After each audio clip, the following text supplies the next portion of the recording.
I guess the first question is how much does this matter? Not in terms of Harry's legacy. Clearly, it's a big one. But in terms of the empty seat, is it possible that it'll get taken by a Republican? And is that important? Phil, let me kick it off with you. Yeah, it's absolutely in play for Republicans. But there's an interesting way to look at this, Matt, and that is Harry Reid is not very popular in his home state. He's got a machine there. He figured out a way to win in 2010 when, get this, his unfavorables were over 50%. He still figured out a way to win. But his ability to get out of this race right now gives a real chance for potential Democrats in that state to ramp up to try and get control of his team and move forward. That said, Matt, this is not going to be an easy race for Democrats no matter who's running for the seat. I think one wild card here that everybody's pointing to, I'm talking to right now, it will be during a presidential year. If Hillary Clinton is on the top of the Democratic ticket, the ability to turn out, particularly the Hispanic population, will be huge and should have an impact on whoever the Democrat is that replaces Harry Reid.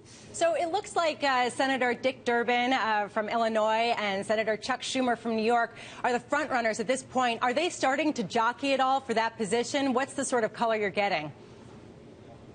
Well, let me weigh in on that. The jockeying's been going on to some extent behind the scenes for some time now. Everyone's been waiting for this moment for Harry Reid to step aside, and with the injury that he suffered in January, the speculation really started to grow. This is, for Washington, this is pretty fascinating stuff.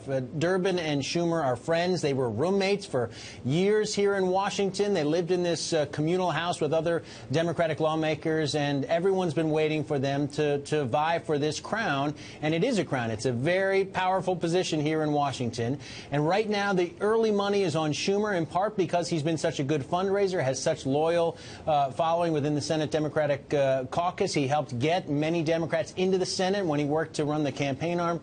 But don't underestimate Dick Durbin. He is maybe the more soft-spoken of the two, but he's got a lot of respect within the Democratic caucus. And this will be a battle. It may play out behind the scenes, not in public, but to be sure, both of these gentlemen would like to be in this position and have support, and this is going to be a contest. Phil, have you got any insight as to why Harry Reid is really stepping down? I mean, as Peter pointed out, age doesn't seem to be a factor here. He's incredibly energetic. He's gotten a lot accomplished, even at 75.